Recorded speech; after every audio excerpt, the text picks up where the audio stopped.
everyone, welcome to Bickering Book Reviews. I'm Sarah. And I'm Becky. And today we're talking about Ogre Enchanted by Gail Carson Levine. Where was I going with this? I got it off of Edelweiss. And I actually got it at BEA, and I stood in line to get her signed it because Ogre Enchanted was my life growing up. Like, I was so obsessed with that book, it was not even funny. See, and I read it when I was like 28, and I was like, I don't get it. No, see, and I read it like when I was the right age, and it was a life changer. Like, seriously, it was up there with the Sharon Creech books, who I couldn't stop. Anyway, so this book, Lucinda's the annoying fairy is back again. Though, actually, she's not really back again because this is a prequel. So, she's just up to her tricks.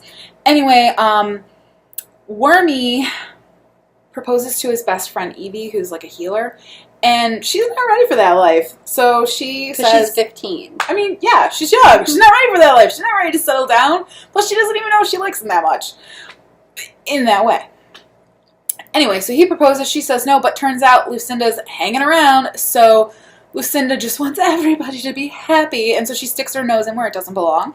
And she turns Evie into an ogre. And Evie has a set amount of time to get proposed to and accept for her to be turned back into a young woman. Ogres are not great. People kind of hate them, like want to kill them on sight. So it's kind of difficult for Evie, and she's got to figure out, ogres have kind of this special talent where they can,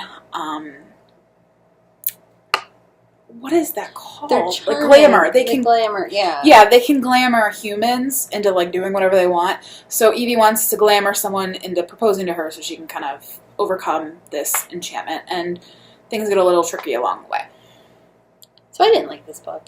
Yeah, you didn't. I mean, I didn't. I thought it was boring. I thought that the storyline is kind of ridiculous, and I thought parts of it were like horrific. And when I was like, if you'd given me this book when I was 11 or 12, I was a very sensitive child. This book would have made me cry. I don't know. Like, it didn't impact me as Ogre Enchanted did. However, I don't know if it would have had I read it at that age. Like, I might have been okay with it because I didn't really care about anything. It was so boring. It just kept going. I just don't know I don't know how I feel about a 15-year-old girl having to get married at that point. I mean, though, I guess in the medieval times, like, that makes sense, blah, blah, blah, blah, blah. But I don't know if I want a story built around it. And then you also kind of bring up the fact that ogres eat things that talk. Yeah, while they're alive. Like, they're holding something down and eating it while it's alive. So the vegetable-tarians are not going to be happy. Well, yes. But no, when I was little, this would have made me very upset. It would have But they're ogres. Like, I expect them to eat people. Hello, the giants almost ate Jack. But I just, honestly, I don't like her writing. And when I was reading this, I was like, but I thought I liked Ogre Enchanted. And then I'm like, no, wait, I was like, I liked Goose Girl, which was not. No. And then there was another one, I can't remember what I thought was Gail Carson Levine. But then when I thought about it, I was like, maybe it was Princess Academy. So I like Shannon Hale. But apparently, I found her writing flat. I found the characters flat. I found the story boring. The only part that I kind of liked was the palace intrigue stuff at the end. But that's only like 35 pages. And it took way too long to get there.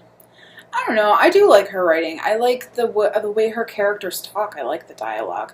I think it's fun. I think it's funny. I think that the plot for this didn't really work very well for me. But writing-wise, I was good with it. I do like her writing. I like her. I just don't necessarily know if I like the story. But it's possible that I didn't really kind of go all in the story because I didn't realize where it fit in with the Ogre Enchanted world. This is essentially... I don't know if this is going to be a spoiler. Yeah, I wouldn't go into it. I'm not going to go into it, but kind of where this fits into that world, it's exciting to see like that end of it and how we go from here to there. So I was like, I do not care. Make this end faster. No, I did not feel that way. I was not as strongly impacted as Ogre Enchanted, but I still enjoyed it. I kind of liked Ogre Enchanted, but this I was like, this is completely unnecessary. All right, let's rate it. So our rating scale goes from 5 unicorns down to 2 unicorns. If it was spectacular, it does not get a horn and is therefore a horse. Where are you at? I'm like at a 2, and the more I talk about it, the lower it gets. No, it must keep its horror. I'm giving it a 3 because I enjoyed it, and I think that other Ella Enchanted readers are going to read this, and they'll like it well enough. I mean, they're not going to like it more than Ella Enchanted, but stop it. Like, I would not, like, a kid comes in and asks for, like, a fantasy fairy tale book, everything else would have to be checked out. This isn't where I would start. I would start with Ella Enchanted, and then it would be a natural progression. Like, everything else in the building would have to be checked out. Oh, my God. No. So that is where we are on Ogre Enchanted. All right. See you around. Bye.